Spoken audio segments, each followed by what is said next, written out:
Muy buenos días, compañeros trabajadores. Les habla Sergio García, abogado especialista en Derecho Procesal, directivo sindical de la Confederación de Trabajadores de Colombia, CTC, en el Departamento del Atlántico a través de Fedetral.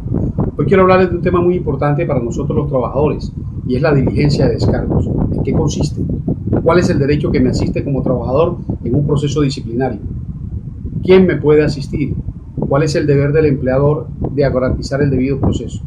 Entonces partamos por decir que el artículo 115 del Código Sustantivo del Trabajo, que fue modificado por el artículo 10 del decreto 2351 del año 65, establece el deber del empleador, antes de aplicar una sanción disciplinaria o el despido, llamar al trabajador a que él pueda defenderse de los supuestos hechos de que se le acusa y darle el traslado de las pruebas en la oportunidad procesal, que es la citación a la diligencia de descargos.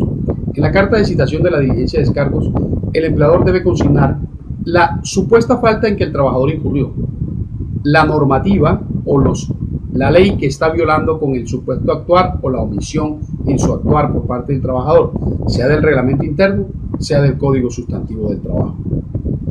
El empleador también está en el deber de decirle al trabajador en ese documento que puede ser asistido por dos directivos del sindicato al que él pertenezca, dos representantes del sindicato, así lo establece el artículo 115, o por dos compañeros de trabajo, pero incluso el trabajador podría hacerse asistir por un profesional del derecho, por un abogado, y la empresa está en el deber, en la obligación de aceptar que el profesional del derecho asista a esa diligencia de descargos.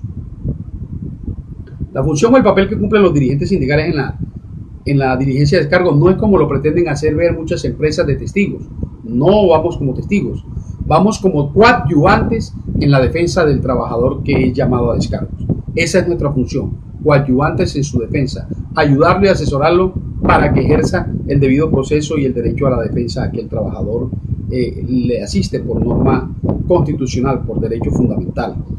La diligencia de descargos está amparada no solamente en el artículo 115, también en el artículo 29 de la Constitución Política, como norma de normas, en la sentencia C299 del año 1998 de la Corte Constitucional y la C593 del año 2014. Se establecen los parámetros y los procedimientos mediante los cuales el empleador debe escuchar al trabajador en los procesos disciplinarios en esta diligencia de descargos. Esto también en armonía con el convenio 158 de la OIT, que es un convenio que ha sido ratificado por Colombia y hace parte del bloque de constitucionalidad, es decir, que es igual a la Constitución en cuanto a la jerarquía de la ley interna. Con la carta de citación a la diligencia de descargos, el empleador debe dar el traslado de todas las pruebas sobre las cuales soporta la supuesta acusación que hace al trabajador, para darle la oportunidad a este de poder mirarlas, controvertirlas o aportar pruebas que demuestren lo contrario. Eso en cumplimiento del debido proceso y el derecho a la defensa establecido por estas dos sentencias que les he contado, les he manifestado, y en armonía con el artículo 29 de la Constitución Política.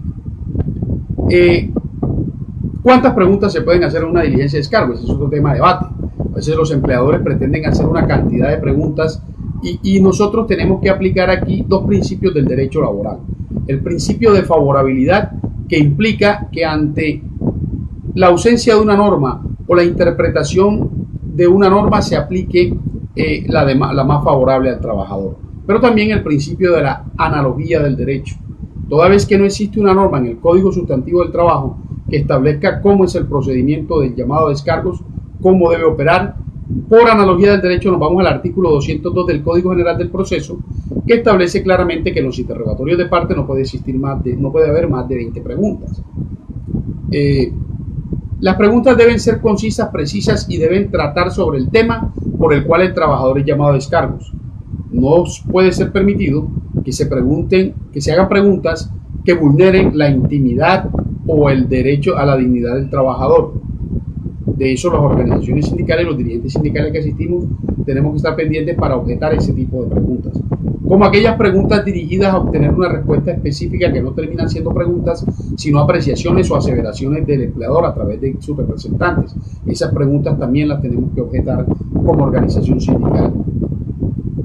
Es nulo de pleno derecho la diligencia de descargo que se adelante sin el cumplimiento riguroso del debido proceso y el derecho a la defensa. Así lo ha establecido la Corte en reiteradas jurisprudencias. Esto es parte de ese proceso. Espero en otro video poder profundizar más sobre la diligencia de descargos, porque es un tema muy importante de actualidad y que nos interesa a todos los trabajadores.